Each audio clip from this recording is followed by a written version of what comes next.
DJ वाला छौरा से बियाही देबो, छौरा पलेटरा संग नचाई देबो।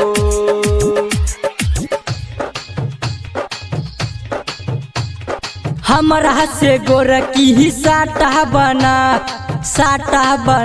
गे साटा बना, हमरा से छौरी साटा बना गे साटा बना। डीजे वाला छौरा से बियाही देबो, छौरा पलेटरा संग नचाई देबो। डीजे वाला छौरा से बियाही देबो, छौरा पलेटरा संग नचाई देबो। हमरा से गोरकी ही साटा बना गे साटा बना, हमरा से गोरकी साटा बना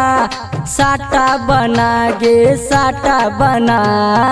डीजे वाला छौरा से बियाही देबो, छौरा पलेटरा संग नचाई देबो।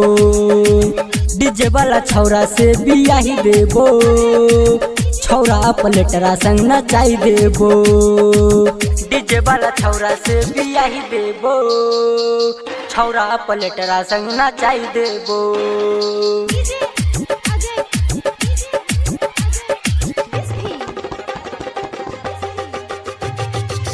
हिंदी मैथिली गाना बजेबो, भोलम पूरा खोल के, हाँ हाँ हिंदी मैथिली गाना बजेबो, भोलम पूरा खोल के। डोली पर गए डोली सजेबो, गहना जे बरस हो मंगेबो। ढम ढम बजतौ ढोल बाजा गे ढोल बाजा। डीजे वाला छौरा से बियाही देबो, छौरा पलेटरा संग नचाई देबो। डीजे वाला छौरा से बियाही देबो, छौरा पलेटरा संग नचाई देबो।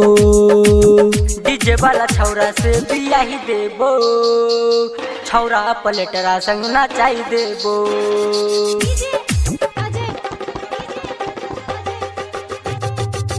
16 के छौ पत्नी कामरिया, नागिन के छौ चाल गे, हाँ हाँ 16 के छौ पत्नी कामरिया, नागिन के छौ चाल गे। रंजे राजस कहै छौ तोरा, लागै छै तू कमाल गे। एबरो के संगे हिप्पी बना गे हिप्पी बना। डीजे वाला छौरा से बियाही देबो, छौरा पलेटरा संग नचाई देबो। डीजे वाला छौरा से बियाही देबो, छौरा पलेटरा संग नचाई देबो। स्टूडियो PRD बंडोल बाजार।